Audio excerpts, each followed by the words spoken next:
The gospel here today always reminds me of the bell that I have hanging in my office that says "Never ring the bell." It was a homily. The bell refers to the Navy SEALs bell, and with the gospel with sacrifice, and so it just if we're in maybe a season in our life right now in our vocation, right, where we're tempted to reach for the bell, we're tempted to not sacrifice. Maybe we pray with this. Maybe we go back and listen to the homily of never ringing the bell, because we know, like within vocation, within life, like it's the ebb and flows of reaching for the bell, the sacrifice, and but under the first reading, Genesis.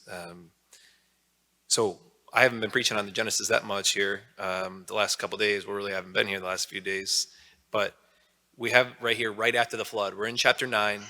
And the flood account with Noah is really kind of a culmination of the increasing mess that's caused by human sinfulness, right? Began in Genesis chapter 3. We're in chapter 9 right now. Genesis chapter 3. We know with the fall of Genesis is chapter 3. Chapter 4, the next chapter, we have the first murder, brotherly murder nonetheless. Cain kills his brother Abel. Chapter 5 in Genesis then makes the connection between Adam and brings the genealogy all the way to Noah. That's what's happened in Genesis chapter 5.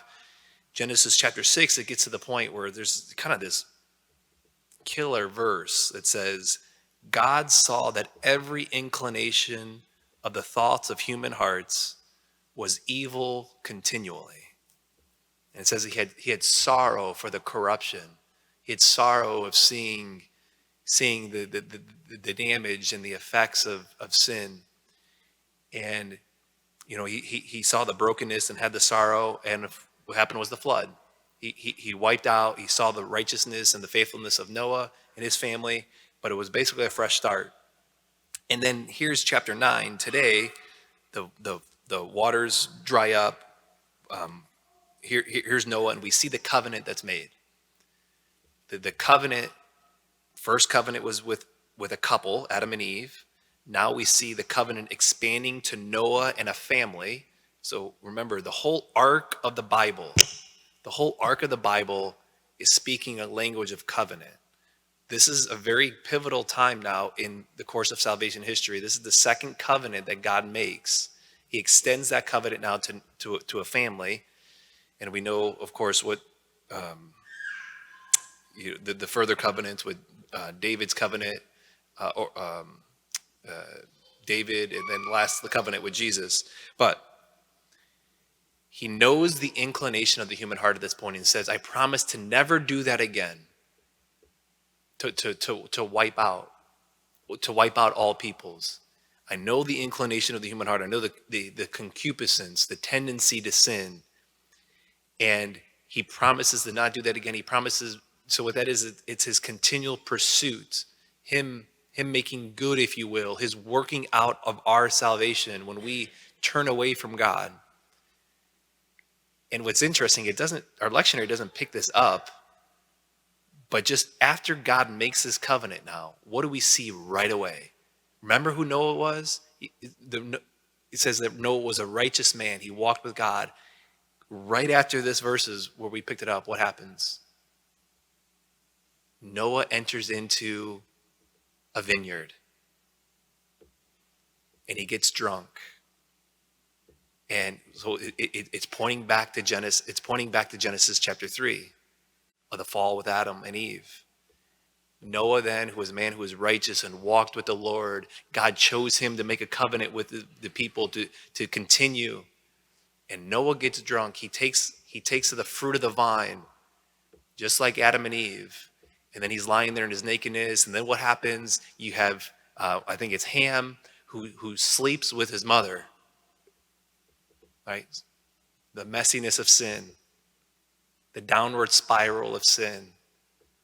God continues to remain faithful to his covenant, even in the thick muck of mess. God's faithful to his people, and he seeks us out for relationship. And so maybe just for us, it's like, big brokenness in our lives, big brokenness in our families. Like, we can often wonder, can God work in this brokenness? Can God work in this brokenness of my life? Can he work in the brokenness of my family's life or previous generations? Remember the covenant. What's a covenant? It's not a contract. Contract is, I'll do for you so as long as you do for me. I'll pay the money for the car so long as you give me the car, make good on the contract. A covenant, throughout the whole Bible, covenant is not a contract. The covenant is, I'll do for you what I said I'd do for you, even when you don't do for me what you said you'd do for me. And it's culminated here at this Mass, the new covenant of Christ giving his body for us, for salvation, giving us a new heart. And so as we come up for communion today to receive him, what's the idea or what's the reality that's taken place? God, the new covenant, God gives of his very body for us, for our salvation. What are we to do? We're to renew the covenant in our heart to him today when we receive him. Is to say, I renew my yes to you. I renew my surrender to you, my entire being, for your faithfulness, Lord, of what you've done for me, of giving your body to me for my salvation. And so we want to renew that covenant today with him. And we also want to remember not to ring the bell.